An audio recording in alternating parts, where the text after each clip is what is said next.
ගන්න යන්නේ. ඉතින් මේකේ ශ්‍රගාලා ඊට පස්සේ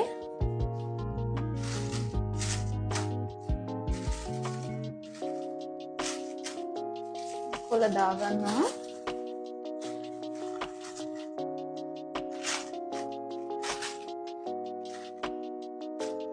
නැත්තම් සමහර විට ඇලෙන්න පුළුවන්.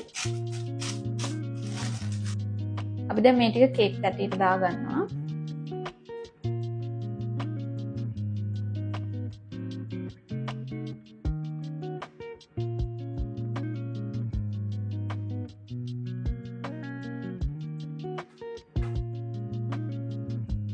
මේ විදිහට ලස්සනට හැඩයට ගන්න ඕනේ. ඒක ටිකක් වෙලා යනවා.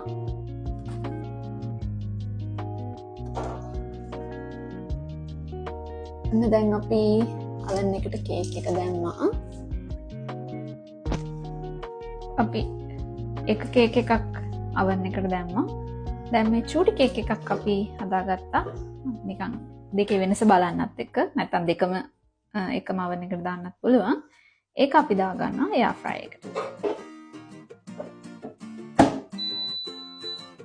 මේකේ අපි විනාඩි 20ක් බේක් කරගන්න ඕනේ. අර එක වගේ නෙමෙයි මේක ඉක්මනට බේක් කරන්න.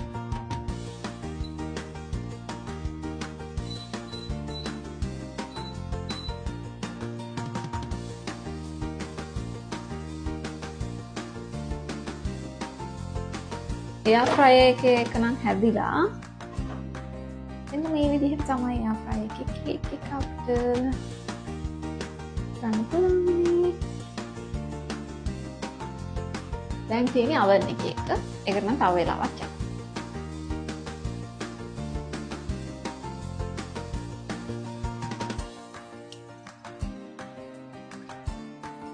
දැන් අපේ oven එකේ හදිච්ච කේක් එකක් ඉවරයි. බලමු ඉදිරියට සම්පූර්ණ වෙයිද කියලා.